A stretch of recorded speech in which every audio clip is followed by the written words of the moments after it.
చెప్పారో మొత్తం దేశవ్యాప్తంగా అలకల్లోలం. ఉత్తరాదిలో అయితే ఆ రిలీజియస్ ఫెర్వర్ ఎలా ఉంటుందో మనం వేరే చెప్పక్కర్లా.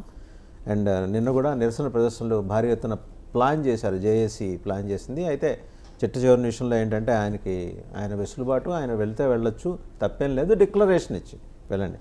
బట్ నిన్న డిక్లరేషన్ ఇచ్చే విషయంలో జగన్మోహన్ రెడ్డి గారు ఒక మాట మాట్లాడారు. ఏది, నా మతం మానవత్వం, డిక్లరేషన్లో రాసుకోండి అని ఆయన ఎవరికి చెప్పారని? టీటీడీకే, వెంకటేశ్వర స్వామికి అని చెప్పింది. ఇప్పుడు ఒకటండి, మనం ఇప్పుడు లడ్డూ విషయం చూస్తే ముందుగా లడ్డూ విషయం ఇట్లాగా అడల్టేషన్ జరిగింది అనేది బయటికి రాగానే జనం నమ్మటానికి కారణం ఏంటంటే గత సంవత్సరంన్నరగా లడ్డూ నాణ్యత తగ్గిపోయింది అనేది ప్రతి ఒక్కళ్ళకి అర్థమైన విషయం. నాణ్యత తగ్గింది అంటే దాని అర్థం ఏంటి?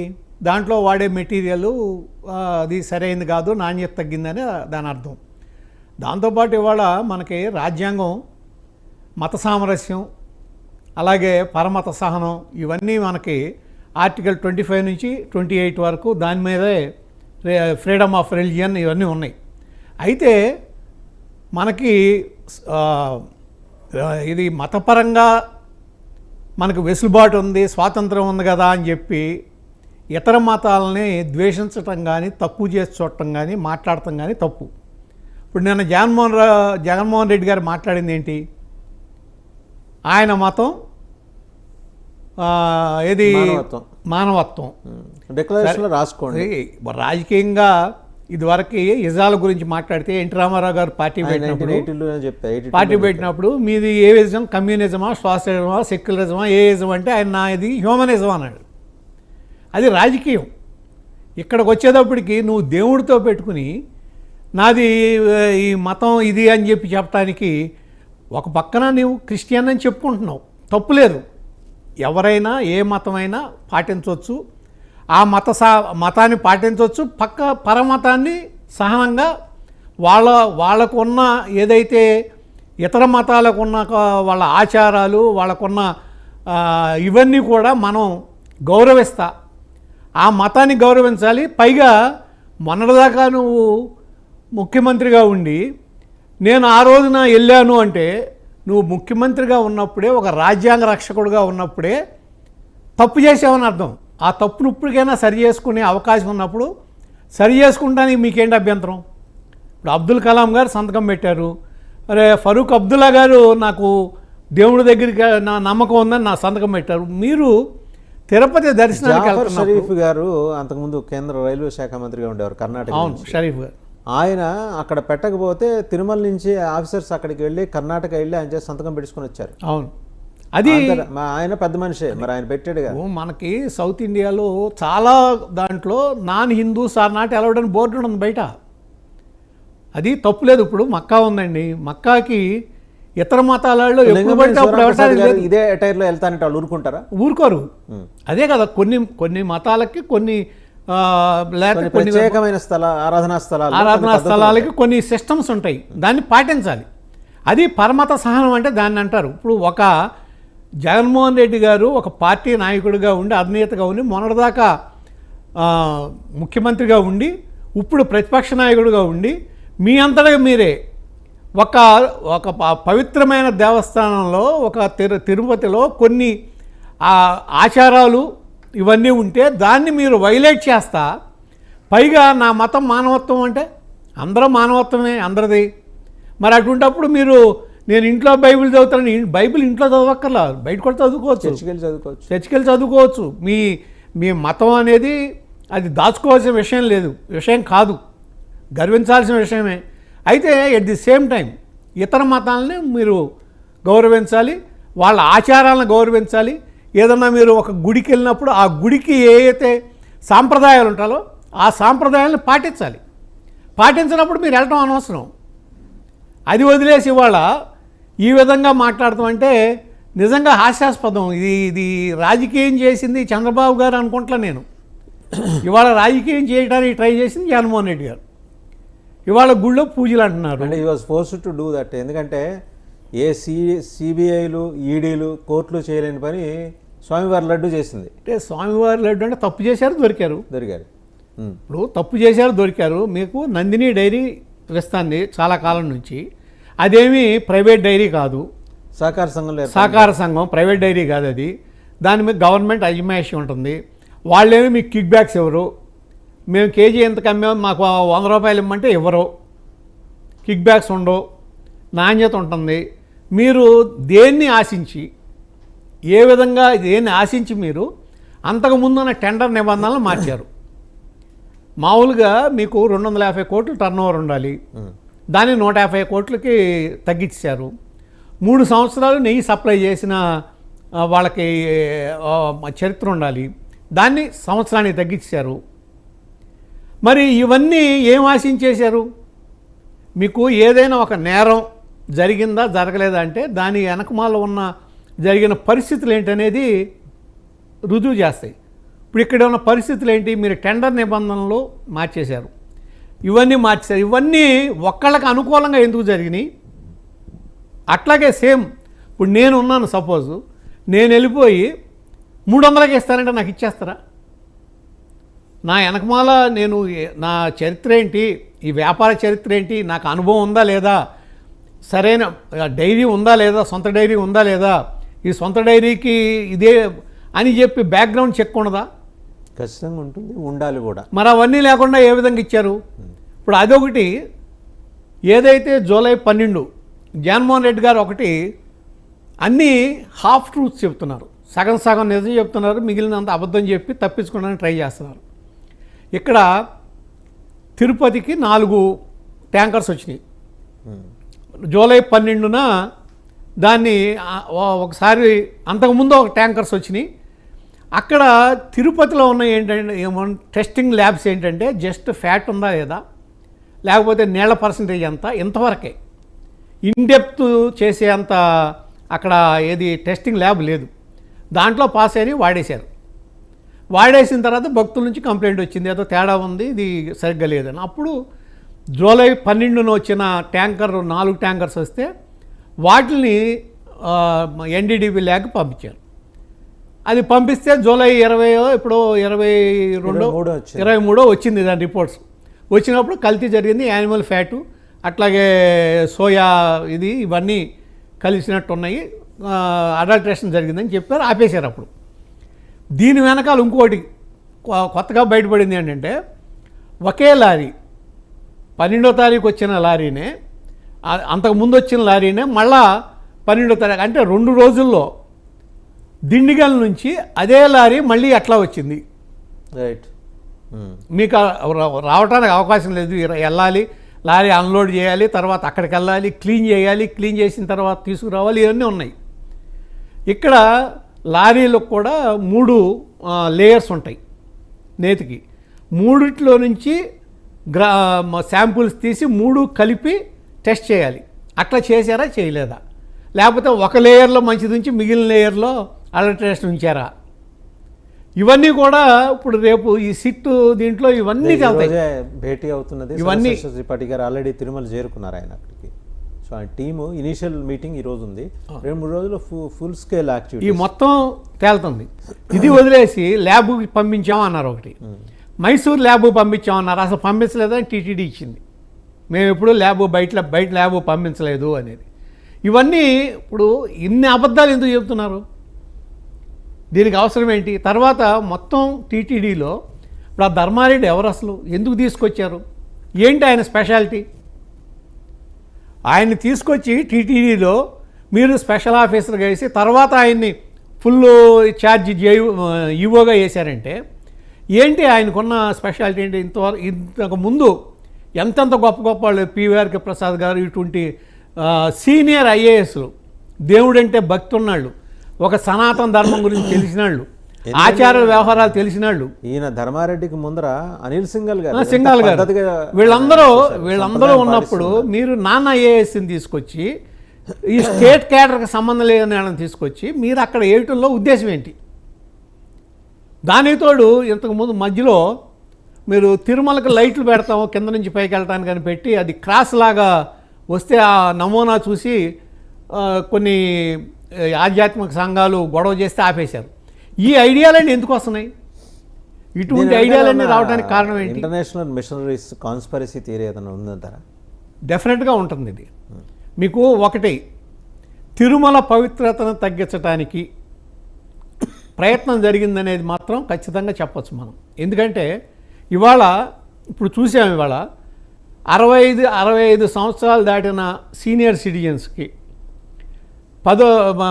ఒక ఉదయం 10 గంటలకు ఒకసారి, మధ్యాహ్నం 3 గంటలకు ఒకసారి, ఈ 2 సార్లు దర్శనం చేయటానికి వాళ్ళకి ఏమీ సంబంధం లేదు. ఇప్పుడు ఆధార్ కార్డు ఏదో తీసుకెళ్ళి వాళ్ళ వయసు ధృవీకరణ చేస్తే వాళ్ళని అక్కడి నుంచి వెహికల్లో తీసుకెళ్ళి దర్శనం చేయించి మళ్ళీ తీసుకొస్తున్నారు.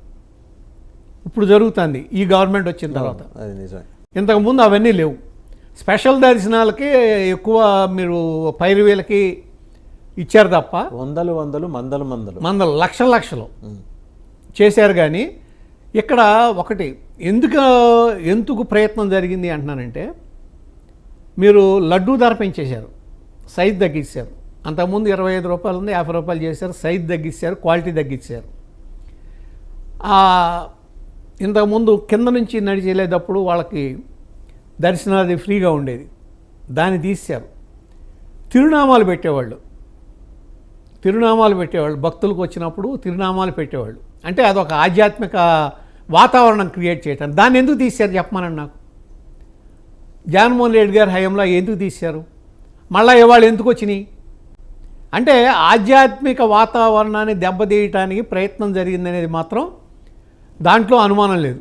ఇప్పుడు జగన్మోహన్ రెడ్డి గారే చూడండి, అక్కడ సరే రాజకీయంగానో లేకపోతే ఇంకోటో ప్రజలకి ఆ ఓట్ల కోసం అక్కడికి వెళ్ళి నటించినట్టు చేయటం తప్ప ప్రసాదం ఇస్తే ఆయన తీసుకోవాలా, ప్రసాదం ఇట్లా పెట్టుకుని వెనక్కి వేసారు. ఇద్దరూ అంతే చేశారు. ఆయన భారతి గారు అదే పని చేశారు. అంటే మీకు కొంచెం నయం ఎప్పుడు అవును దూరంగానే ఉంది. అంటే మీకు ఒకవేళ దేవుడి మీద భక్తి లేదు, తప్పులేదు. అది మీకు క్రిస్టియానిటీ మీద ఉంది, యేసుక్రీస్తు మీద తప్పు లేదు. కానీ ఇక్కడికి వచ్చి అవమానించేటట్టుగా ప్రవర్తించకూడదు. ఇప్పుడు మనం హిందువులు మసీదుకి వెళ్తాం, తింటాం అక్కడ ఇది. అలాగే చర్చికి వెళ్ళినప్పుడు వాళ్ళు ఇచ్చే పవిత్ర తీర్థం ఏదో ఉంటుంది, తీసుకుంటున్నాం. అపవిత్రమైపోయామే మనం. ఒక ఆలయానికి కానీ లేకపోతే ఒక చర్చికి కానీ ఒక మసీదుకి కానీ లేకపోతే గురుద్వారాకి కానీ వెళ్ళామంటే దాని మీనింగ్ ఏంటి? షో కార్యక్రమానికి ఒక ఫోటో తీయటానికి కాదు కదా. మనం అక్కడ ఉన్న దీని మీద మనకు నమ్మకం ఉంటే, ఆ స్థలం మీద అక్కడ ఉన్న దేవుడి మీద మనకు నమ్మకం ఉంటేనే వెళ్ళాలి. డిక్లరేషన్ ఇవ్వడానికి ఆయనకు వచ్చిన అభ్యంతరం ఏంటి చెప్పండి? ఏమీ లేదు. ఎందుకు ఉండాలి డిక్లరేషన్? ఎందుకు ఇవ్వకూడదు? ఇవ్వనప్పుడు మీరు ఎందుకు వెళ్ళాలి? డిక్లరేషన్ ఇవ్వటం ఇష్టం లేదు, వెళ్ళమాకండి. అంటే వెళ్లకుండా ఉంటే హిందూ ఓట్లు పోతాయని చెప్పి భయమా? లేకపోతే డిక్లరేషన్ పెడితే మిగిలిన ఓట్లు రావని భయమా? ఎలాగో ఆయన తిరుమల వెళ్ళటం లేదండి. ఇప్పుడు ఆయన దగ్గర తాడేపల్లిలో ఉంటారు, పక్కనే మంగళగిరి పానకాల స్వామి ఉన్నాడు, అక్కడికి వెళ్తారా పోనీ? అదే వెళ్ళొచ్చు కదా, అక్కడికైనా వెళ్ళాలి కదా. అక్కడికైనా వెళ్ళొచ్చు. ఈ నిబంధనలు లేవు, మీరు రావద్దు అట్లాంటివి లేవు.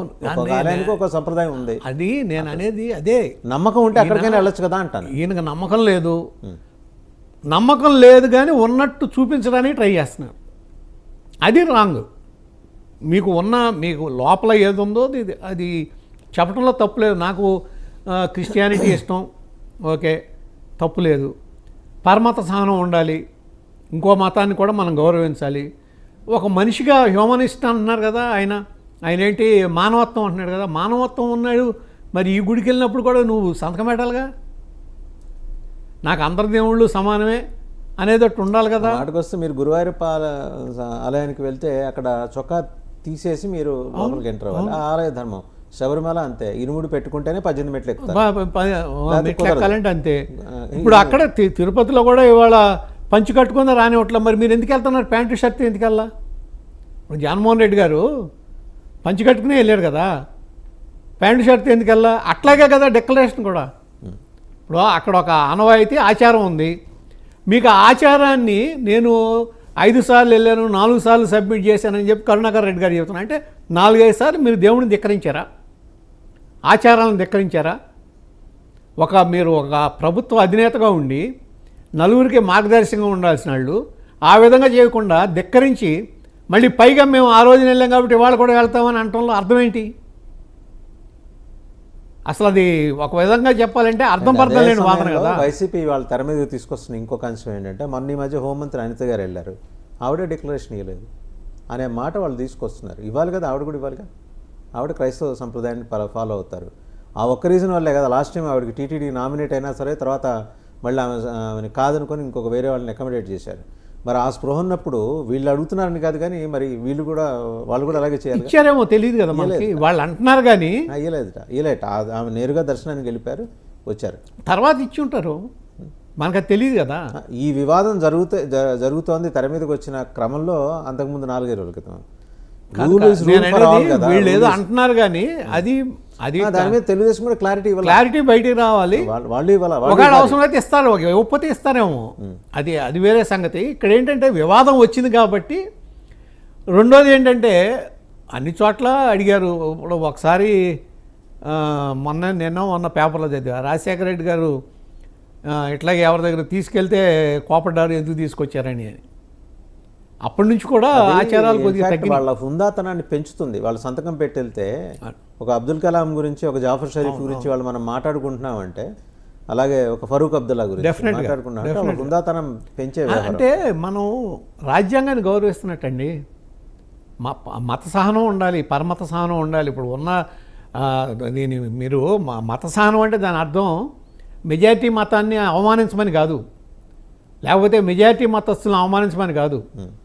మెజారిటీ మతస్థులు మైనార్టీలను గౌరవించాలి, మైనార్టీలు మెజారిటీ మతస్థుల ఆచారాలని వ్యవహారాలని గౌరవించాలి, పరస్పరం కలిసిమెలిసి జీవించడానికి ట్రై చేయాలి. అంతేగాని విద్వేషాలు రెచ్చగొట్టడం, లేకపోతే ఇటువంటి పద్ధతులు ఆచరించటం, ఇవన్నీ మాత్రం కరెక్ట్ కాదు. పైగా రాజకీయంలో ఉన్న వాళ్ళకి అసలు కరెక్ట్ కాదు. అంతే. దీంతోపాటు ప్రకాష్ రాజ్ ఎందుకండి మరి అంటే రెచ్చగొట్టే వ్యాఖ్యలు చేస్తున్నారు పవన్ కళ్యాణ్ ఉద్దేశించి, ట్వీట్ల మీద ట్వీట్లు చేస్తున్నారు. ఏమన్నంటే నేను విదేశాల్లో ఉన్నాను, వచ్చిన తర్వాత నేరుగా వచ్చి కూర్చొని అంత అవసరమే ఉంది ప్రకాష్. ఆయన ఉద్దేశం ఏంటో దానికి పవన్ కళ్యాణ్ అంటే ఒక ఫ్యాషన్ అయిందండి ఇప్పుడు. ఒకటి హిందూ మతాన్ని విమర్శించటం అనేది ఒక ఫ్యాషన్ అయిపోయింది. అట్లాగే ఇప్పుడు అదే వ్యవహారం మిగిలిన మైనారిటీ కమ్యూనిటీస్లో జరిగితే దాన్ని విమర్శించరు. ఇక్కడ చిన్న చిన్న వాటిని కూడా విమర్శించటం అదొక ఫ్యాషన్ అయిపోయింది. అదేదో వాళ్ళు ఆ విధంగా చేసినంతలో వాళ్ళేదో బ్రహ్మాండంగా ఇదైనట్టు, లేకపోతే ప్రోగ్రెసివ్ థింకింగ్ అని అనుకుంటున్నారు. కానీ ప్రోగ్రెసివ్ థింకింగ్ అంటే అన్నీ సమానంగా చూడగలగటం ప్రోగ్రెసివ్ థింకింగ్. ఏది తప్పు జరిగినా ఎత్తి చూపించడం ప్రోగ్రెసివ్ థింకింగ్. అంతేగాని ఇది కరెక్ట్ కాదు. రెండోది ఒకటి, ఇప్పుడు తిరుమల తిరుపతి దేవస్థానం నుంచి లడ్డూలు రామ జన్మభూమి 1,00,000 లడ్లు పంపించారు. 1,00,000 లడ్లు అంటే ఇది చూసిన తర్వాత దేశవ్యాప్తంగా ప్రతి ఒక్కళ్ళలోనూ ఇదైంది కదా, ఏంటి అసలు ఏం జరుగుతుంది ఇక్కడ, ఏం తప్పు జరుగుతుంది. ఇవాళ జగన్మోహన్ రెడ్డి గారికి అది అర్థమైపోయింది, ఇది తప్పు జరిగింది అనేది. ఇందాక నేను అన్నది కూడా మీకు ప్రతి ఒక్క భక్తుడికి అది ఒక ఎక్స్పీరియన్స్ జరిగింది. ఏంటంటే గతంలో ఎట్లా ఉంది ప్రసాదం, ఇప్పుడు ఎట్లా ఉంది. అలాగే మనం దర్శనం వచ్చిన తర్వాత కూడా ఫ్రీగా ఇస్తారు. ఆ ప్రసాదం ఎంత బాగుంటుందండి. ఇవ్వటం మానేశారు, ఆల్మోస్ట్ ఇవ్వటం అంటే ఇప్పుడు మానేశారు, మళ్ళీ రిస్టోర్ చేశారు. అది నేను ఇందాక అన్నది 3-4 రకాల ప్రసాదాలు ఇచ్చేవాళ్ళు. ఒక్కో లైన్లో ఒక్కో రకమైన ప్రసాదం ఇచ్చుకుంటూ వెళ్ళేవాళ్ళు. అవన్నీ ఎందుకు ఆపేశారు అంటే మతాన్ని లేకపోతే అక్కడ ఉన్న దైవత్వాన్ని తక్కువ చేసి చూపించాలనే ప్రయత్నంలో భాగమే కదా అది. సో అంటే మిషనరీస్ కాన్స్పిరసీ ట్రాప్లోకి ఈయన వెళ్ళారా, అంటే వాలంటరీగా వెళ్ళారా, లేకపోతే మిషనరీసే ట్రాప్ చేశారు, ఈయన ద్వారా మనకి సానుకూలంగా పనులు అవుతాయని ఏమన్నా మిషనరీస్ భావించుంటాయి? అంటే వాళ్ళు ట్రాప్ చేసి వెళ్తానికి ఈయన చిన్నవాడు కాదు కదా, తెలివి తక్కువవాడు కాదు కదా, ఆయన అటువంటి మనిషి కాదుగా. ఆయన ఇష్టపూర్వకంగా చేస్తేనే చేయాలి తప్ప వాళ్ళ ట్రాప్లోకి వెళ్తానికి ఈయన ట్రాప్ చేయగలిగిన కెపాసిటీ ఉందనేది మనకు అర్థమైపోయింది కదా ఎలక్షన్ల ముందే. ఇది 2019 ఎలక్షన్ల ముందే ఏం ట్రాప్ చేశారు, ఎవరు నష్టపోయారు, ఏ విధంగా ఎదుటి వాళ్ళని ఇది ఆ ముత్యాల ముగ్గు టైపు చూసారా, ముత్యాల ముగ్గు సినిమాలో ఉంటుంది. ఈయనకి ఆయన శత్రువు కాబట్టి ఈ బాడీని తీసుకెళ్ళి వాళ్ళ ఇంట్లో పడుకోబెట్టి వాళ్ళకి సరిపోతుంది అన్నట్టుగా అక్కడ వివేకానంద రెడ్డి గారు హత్యకేసిని విజయవంతంగా చంద్రబాబు నాయుడు గారి మీద తోసారు కదా. అంత తెలివి గలనా, అంత తెలివి ఉన్న ఆయన ట్రాప్లో ఎందుకు పడతారండి? కావాలని చేస్తారు, చేస్తే ఏదన్నా. బట్ ఈ ఎంటైర్ ఇష్యూ తోటండి ఒక మీకు పోలరైజేషన్ జరుగుతున్నట్టు అనిపించట్లేదు. అంటే హిందూ ఓటు కన్సాలిడేట్ అయిపోయి ఒక పక్కకి, అలాగే నాన్ హిందూస్ అంతా ఒక పక్కకి. ఎందుకంటే ఆయన 40% లెక్క ఆయన జేబులో 40 పెట్టుకొని తిరుగుతుంటారు కదా, 40% నా జేబులో ఉందని చెప్పి. ఆ 40% ఆయనకి కన్సాలిడేట్ అయ్యి నెక్స్ట్ ఎలక్షన్స్లో కూడా ర్యాలీ అవుతారు వాళ్ళు. మీకు అలాంటి ఇండికేషన్ ఏమైనా ఉందా? అంటే 40% ఉంటే ఆయనకి 56% వ్యతిరేకంగా ఉంది కదా మొన్న. 56% వ్యతిరేకంగా పడింది కదా. మరి అటువంటప్పుడు రేపు 40% ఉన్నా ప్రయోజనం ఉంది, సేమ్ రిజల్ట్ వస్తుంది కదా. ఇప్పుడు ఆ 40లో కూడా హిందూస్ ఉంటారు కదా. డెఫినెట్గా. అంటే హిందూస్ నార్మల్గా కొంతవరకు మతం మన ఆంధ్రప్రదేశ్ వరకు దేవుణ్ణి పూజిస్తారు, మతం కానీ మత పెచ్చలేదు, రేషనల్గా ఉంటారు, రేషనల్గా ఉంటారు, రీజనబుల్గా ఉంటారు. కాబట్టి ఇప్పుడు ఇది జరిగింది ఇంతకు ముందు నుంచి కొద్దిగా అనుమానాలు ఉన్నాయి. రాజశేఖర రెడ్డి గారు ఇది 7 కొండలు కాదు 2 కొండలు అన్న దగ్గర నుంచి కూడా కొద్దిగా ఈ జగన్మోహన్ రెడ్డి గారి ఫ్యామిలీ మీద, రాజశేఖర రెడ్డి గారి ఫ్యామిలీ మీద కొంత అనుమానాలు ఉన్నాయి. వీళ్ళు హిందూ వ్యతిరేకంగా ప్రవర్తిస్తారు. కాకపోతే ఏంటంటే తెలివిగా బయటపడకుండా ఉన్నారు. ఈయన కూడా అదే కంటిన్యూ చేశారు, కానీ దురదృష్టం బయటపడింది. ఈయన వ్యవహారం బయటపడింది. ఇప్పుడు కరుణాకర్ రెడ్డి గారు ఉన్నాడు, ఆయన అసలు దేవుడు లేడనే మనిషి, ఆయన భావాలు వేరు. తర్వాత మావోయిస్టు, తర్వాత ఏదో కూతురు మ్యారేజ్ క్రిస్టియానిటీ ప్రకారం చేశారు. మరి ఆయన్ని తీసుకెళ్ళి తిరుపతి దేవస్థానానికి చైర్మన్గా వేస్తే, టీటీడీ చైర్మన్గా వేస్తే ఆయన వ్యవహారం ఎట్లుంటుంది? దేవుడు అంటే భక్తి ఉన్నది కదా వీళ్ళకి. ఆయన తిరుపతి దేవుడినే ఆయనే ఉంది నల్లరాయి అన్నాడు, రికార్డు ఉంది. వెంకటేశ్వర స్వామి విగ్రహం ఉందా నల్లరాయి అన్నాడు. నల్లరాయి అన్నాడు తీసుకొచ్చి నువ్వు చైర్మన్గా వేసావంటే మీ ఉద్దేశం ఏంటి దేవుడి విషయంలో? వెంకటేశ్వర స్వామి విషయంలో జగన్మోహన్ రెడ్డి గారి ఆలోచన ఏంటి? ఈయన ఏముంది రాయి ఏమి చేయలేడని అనుకున్నారా? అనుకుంటేనే ఇవన్నీ జరిగినాయా? ఇప్పుడు ఆ పాప ఫలితమే ఇవన్నీ వస్తున్నాయా? ఆలోచించండి. కానీ జరిగింది తప్పు. అది ఎంత సమర్థించుకున్నా సరే ప్రతి ఒక్కడికి కోట్లాది మంది భక్తులకి ఎక్స్పీరియన్స్ అయిందండి. ఆయన ఇంకో మాట అన్నారు జగన్మోహన్ రెడ్డి గారు, మాజీ ముఖ్యమంత్రి అయినా నాకే ఇన్ని ఇబ్బందులు ఉంటే దళితులకి ఇంకా ఆలయ ప్రవేశం ఎలా జరుగుతుంది? దళితులకి దీనికి సంబంధం అది ఎందుకని ఆ కాంటెక్స్ట్ ఆయన తీసుకొచ్చారు? అసలు దళితులకి దీనికి సంబంధం ఏంటి? ఇది ఆలయంలోకి రావద్దాం లేదు కదా ఎవరిని. దళితులకిను దీనికి సంబంధం ఏంటంటే ఏదొచ్చినా సరే దళితులకు ముడెట్టెత్తి అయిపోతుందా? ఇక్కడ ఒక దళితుని ఆలయంలోకి రావద్దని లేదు కదా, అనలేదు కదా. డిక్లరేషన్ ఇచ్చి రమ్మన్నారు ఈయన కూడా, అంతే కదా. ఇక్కడ ఉన్న ప్రాబ్లం ఏంటి? డిక్లరేషన్ ఏమో ఇచ్చి రమ్మన్నారు, ఈయన ఇవ్వడానికి ఇష్టం లేదు. రెండోది సీజే గారిది పర్యటన ఉంది అక్కడ. సీజే పర్యటన ఉంది కాబట్టి పోలీస్ బందోబస్తు పోలీసు దీని ప్రకారం 30 ఇంప్లిమెంట్ చేస్తున్నాం, గుంపులుగా రావడానికి వీలేదు, ఇవన్నీ రిస్ట్రిక్షన్స్ ఉంటాయి. ఉన్నప్పుడు మీరు ఆయన ఒక్కడే వచ్చి చేయాలనుకున్నప్పుడు నీ వెనకమాల ఒక గుంపుని వేసుకొచ్చి చేయాల్సిన పనే లేదే. అంటే బలప్రదర్శన చేస్తున్నావా వెంకటేశ్వర స్వామి గారి ముందు, స్వామి ముందు బలప్రదర్శన గుళ్ళో? అది అవసరం లేదు కదా. మీరు చేయదలుచుకుంటే మీరు సింగిల్గా రావచ్చు, లేకపోతే మీ భార్యతో రావచ్చు, మీ కుటుంబ సభ్యులు ఒక 5-10 మందితో రావచ్చు. మీ మిగిలిన పార్టీ వాళ్ళని రావద్దన్నారని చెప్పి నేను మానేస్తున్నాను, లేకపోతే డిక్లరేషన్ ఇమ్మన్నారు కాబట్టి మానేస్తున్నానంటే మీ ఇంటెన్షన్ ఏంటి? తిరుమల కొండ మీద బల ప్రదర్శన చేయదలుచుకున్నారా? దానికోసం రావాలనుకున్నారా? ఇప్పుడు రీజనింగ్ లేదు కదా. ఆయన మాట్లాడిన దాంట్లో reasoning, what kind of country I'm living, what kind of secularism అని అన్నాడు నిన్న. ఏ కైండ్ ఆఫ్ కంట్రీ, ఏ కైండ్ ఆఫ్ సెక్యులరిజం? కాబట్టి క్రిస్టియానిటీ తీసుకుని నువ్వు ఆంధ్రప్రదేశ్ ముఖ్యమంత్రి చేయగలిగావు, అది తప్పు కదా. వాట్ కైండ్ ఆఫ్ కంట్రీ అంటే దేశ వ్యతిరేకంగా మాట్లాడుతున్నావు నువ్వు. నిన్ను తీసుకెళ్ళి నీకు జరిగింది తీసుకొచ్చి దేశం మొత్తాన్ని చుట్టి దళితులకు చుట్టి సంబంధం లేని వ్యవహారం మాట్లాడటం అంటే అది ఒక అర్థం లేని వ్యవహారం. అసలు ఆయన మాట్లాడిందే తప్పు. What kind of country I'm living అంటే ఏంటి? ఆయన అర్థం ఏంటి అసలు? ఆ మాట మాట్లాడటంలో మీనింగ్ ఏంటి? సెక్యులరిజం, ఆ తర్వాత ఏమో విసురుగా డిక్లరేషన్ రాసుకోండి, రాసుకోండి, టీటీడీని ఛాలెంజ్ చేయటం అంటే వెంకటేశ్వరని ఛాలెంజ్ చేసినట్టే అది. అదే అంటే కొన్ని కోట్ల మంది హిందువుల, వందల కోట్ల మంది హిందువుల మనోభావాలకు సంబంధించిన వ్యవహారంలో ఆయన ఏమైనా మిస్గైడ్ చేస్తున్నారా, లేకపోతే సహనం కోల్పోయి మాట్లాడారా ఆయన? మళ్ళా ఇందాక సమాధానమే. మిస్గైడ్ చేయడానికి ఆయన ఏం చిన్నాడు కాదు, తెలివి తక్కువాడు కాదు. ఆయనలో ఉన్న భావాలు బయటపడుతున్నాయి. అందుట్లో కొద్దిగా ఈ ఆందోళనకరమైన వ్యవహారం ఇటువంటిది వచ్చేటప్పటికి తెలుసో తెలియకో దాన్ని ఏదో ముడిపెడదామని చెప్తే నిజాలు బయటకు వచ్చేస్తాయి, నిజాలు బయటకు వస్తున్నాయి. అంతే తప్ప ఆయన ఏదో మిస్గైడ్ చేయటం ఇది కాదు. ఒకడు మిస్గైడ్ చేస్తే మిస్గైడ్ అవడు ఆయన. ఆయన ఏం చేయదలుచుకున్నాడు అదే చేస్తాడు. దాంట్లో ఈ వివాదం ఫైనల్గా చెప్పండి, ఈ వివాదం ముగిసినట్టేనా, ఇంకా కొనసాగుతుందా?